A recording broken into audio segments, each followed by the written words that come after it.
John Milton, 1608 to 1674, stands among the greatest poets in English literary history. A visionary, theologian, polemicist, and master of language, Milton's works bridged the gap between the Renaissance and the Enlightenment. He is best known for Paradise Lost, 1667, an epic poem that explores profound theological, moral, and philosophical questions with unmatched depth and poetic power. Milton was a firm believer in individual liberty, a defender of free speech, famously expressed in Areopagitica, and an ardent supporter of the Puritan cause during the English Civil War. Despite losing his eyesight by the age of 43, Milton composed his magnum opus Paradise Lost through dictation. His commitment to intellectual and spiritual ideals, his mastery of classical traditions, and his innovative use of the English language secured his place alongside Shakespeare, Chaucer, and Spenser.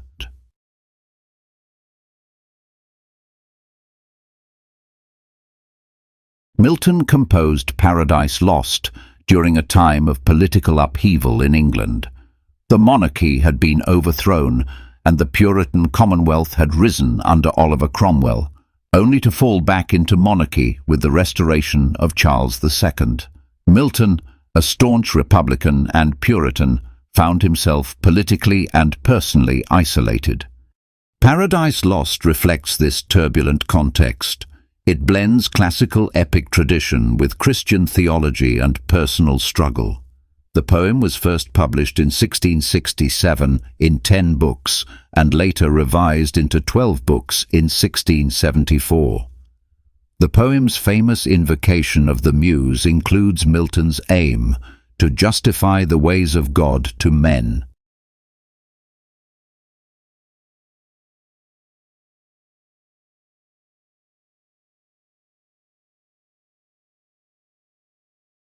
The poem opens in the aftermath of a great celestial war. Satan and his rebel angels have been cast out of heaven and are lying in the fiery depths of hell, called Pandemonium. Despite their defeat, Satan remains defiant and vows to continue the war against God by corrupting his newest creation, man. Satan delivers a rousing speech to his fallen comrades, proclaiming, "Better to reign in hell than serve in heaven." He organizes a council of the demons where they debate how best to proceed. Satan volunteers to journey to earth and execute the plan to tempt mankind. This book sets the tone for the epic, grand, rebellious, and morally complex.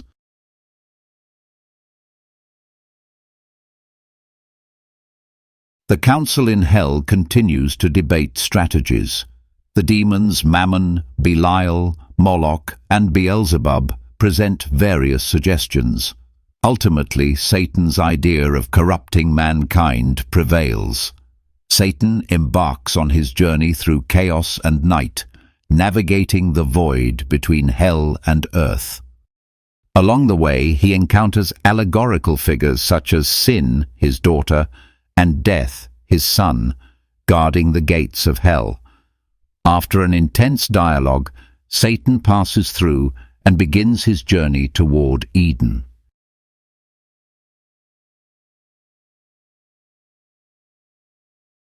The scene shifts to heaven.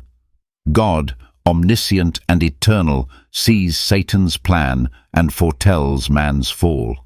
He also reveals that humanity will eventually be redeemed through the voluntary sacrifice of his Son. This book introduces theological themes of foreknowledge versus free will and divine justice.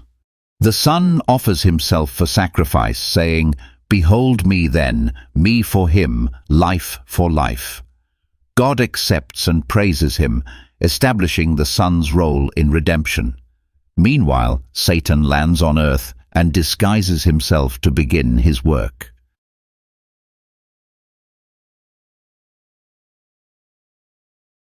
Satan enters Eden and for the first time beholds the beauty of the garden. Despite a moment of self-doubt and reflection, he presses on with his plan. He sees Adam and Eve and becomes envious of their blissful innocence and companionship. Archangels. Gabriel and Uriel suspect Satan's presence and confront him. After a tense exchange, Satan withdraws. This book paints a vivid portrait of Eden's beauty and sets up the approaching fall.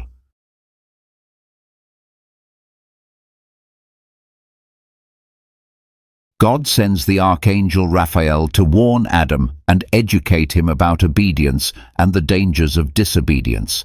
Raphael arrives and shares a meal with Adam and Eve, engaging in a discussion about the celestial war and Satan's rebellion. Milton uses this book to elaborate on themes of free will, obedience, and cosmic hierarchy. Raphael explains that Satan fell because of pride and ambition, warning Adam to remain steadfast in loyalty to God.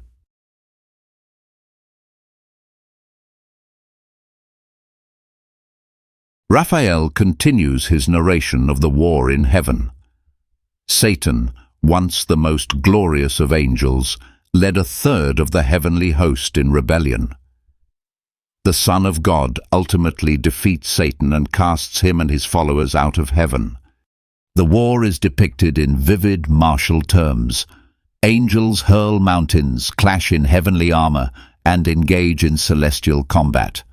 This book dramatizes the epic scale of the cosmic conflict and highlights the devastating consequences of pride and ambition.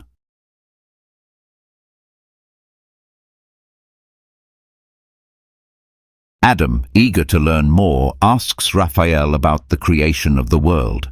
Raphael explains how God, after casting Satan into hell, created earth in 6 days as a new realm to demonstrate his glory. This book mirrors the Genesis creation story, but is presented in majestic, poetic detail. Light, the firmament, land, sea, sun, moon, stars, and finally, man and woman are created. The emphasis is on the perfection and order of God's creation.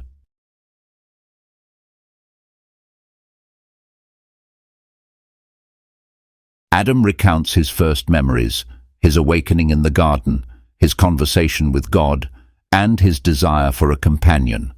God creates Eve, and Adam expresses his deep love and admiration for her. Raphael departs with a final warning to obey God. The emotional and intellectual bond between Adam and Eve is portrayed, and the seeds of potential temptation are subtly planted.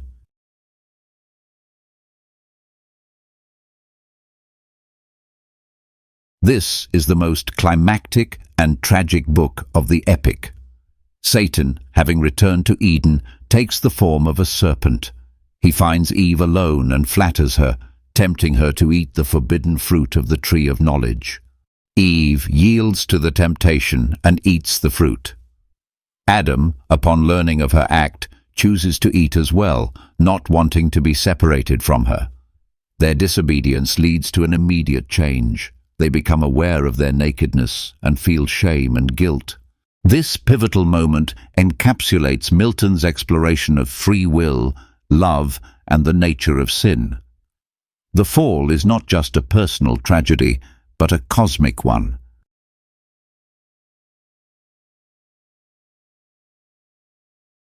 God sends his Son to judge the couple. Adam and Eve confess their sin, and their punishment is pronounced. Eve will suffer in childbirth and be subject to Adam, while Adam must toil for sustenance. Death and sin enter the world, making their way to earth. Meanwhile, Satan returns to hell and is greeted as a hero, only to find that he and his followers have been transformed into serpents as punishment. The book ends with Adam and Eve in sorrow, but not without hope.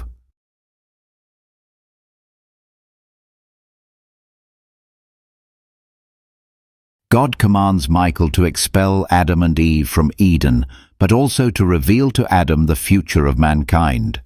Michael shows Adam the violence, suffering, and wickedness that will follow: Cain's murder of Abel, the flood, the Tower of Babel, and more. Adam is overwhelmed but gains a deeper understanding of divine justice and human frailty.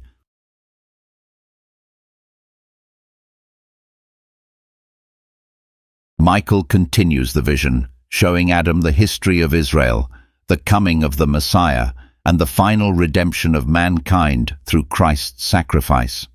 Adam and Eve are comforted. Though they must leave Eden, they depart with newfound wisdom and hope. The poem ends on a note of redemption. The world was all before them, where to choose their place of rest and providence their guide.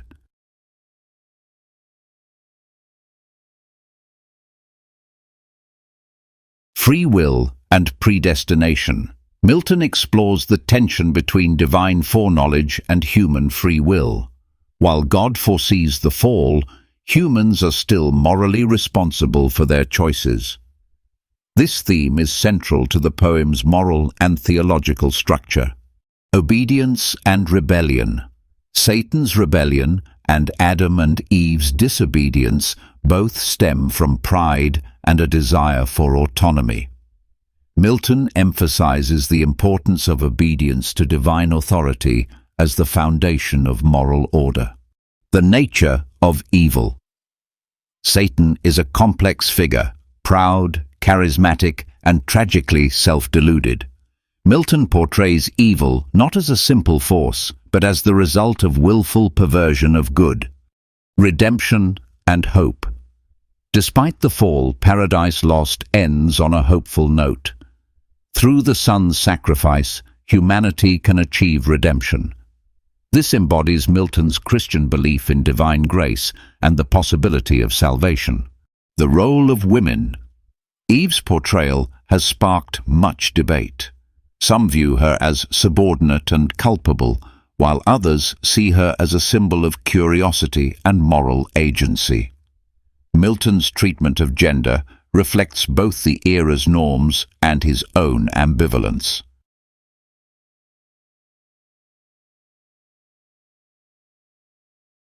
Milton wrote Paradise Lost in unrhymed iambic pentameter, blank verse, a form that allowed him the flexibility and grandeur of expression suitable for epic poetry. The style is elevated and rich in allusion, with a syntax that mimics Latin structure, often challenging for modern readers but rewarding in its musicality and depth. The structure mirrors classical epics like Homer's Iliad and Virgil's Aeneid, but it also infuses Christian theology into the form. Milton's invocation of the Muse, Book 1, and use of epic similes, catalogues, and in medias res positioning all follow classical models while serving a distinctly Christian purpose.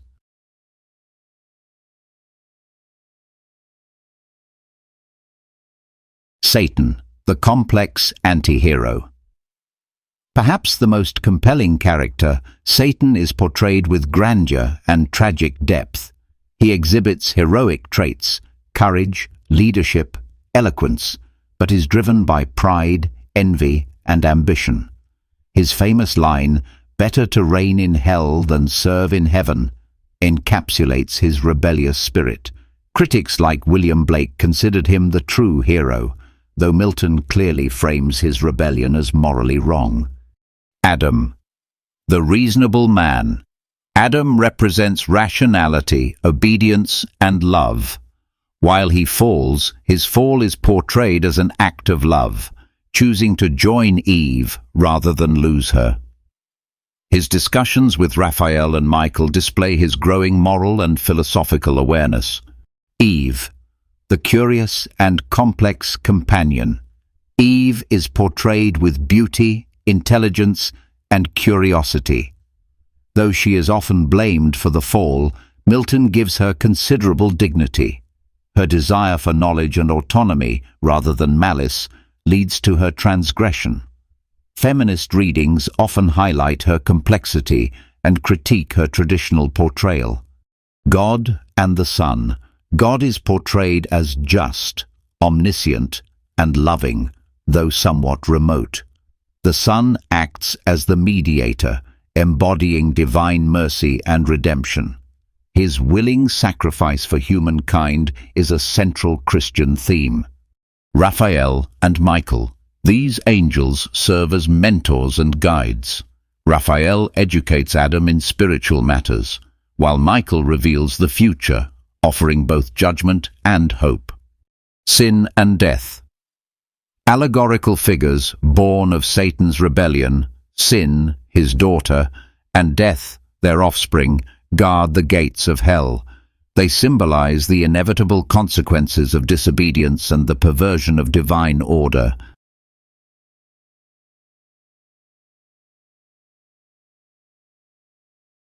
Blank verse. The poem is written in unrhymed iambic pentameter, giving it epic dignity and flexibility. Epic similes. Extended similes add grandeur and connect biblical themes to classical epic tradition. Inversion and Latinate syntax. Milton's sentence structures often mirror Latin, adding complexity and formality. Allusions. References to Greek mythology, the Bible, and classical literature abound. Symbolism. Light, darkness, the tree of knowledge, Eden, and the serpent carry multiple layers of meaning.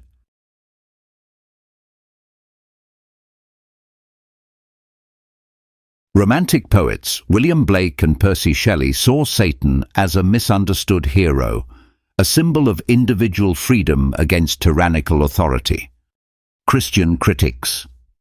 They emphasize the poem's orthodoxy, focusing on the redemptive arc and the theological message of grace and fall. Feminist critique. Eve's portrayal has sparked debate. Some see her as submissive, others as an early feminist figure asserting intellectual autonomy. Postmodern perspectives. Later scholars focus on Milton's ambiguity, how even divine authority is questioned, and how language manipulates meaning and perception.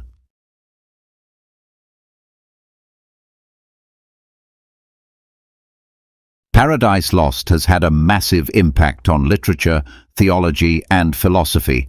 It influenced romantic poets like Wordsworth and Byron, modern novelists like Philip Pullman, his Dark Materials, and even comic books and video games. Quotes and references appear in works by T.S. Eliot, C.S. Lewis, and contemporary artists. Its moral complexity and grandeur make it a timeless masterpiece.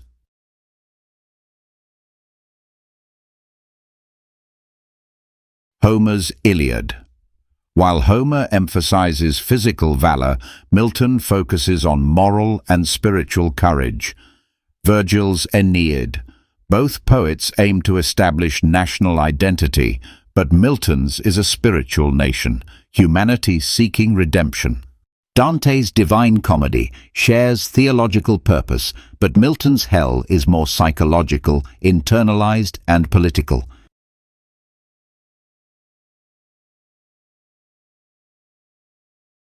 Reading Paradise Lost is a deeply transformative experience. It challenges readers to confront profound moral and spiritual questions. One may feel sympathy for Satan, yet recognize his flaws. Eve's curiosity mirrors our own search for knowledge. The poem's moral vision remains relevant: freedom, responsibility, love, and hope.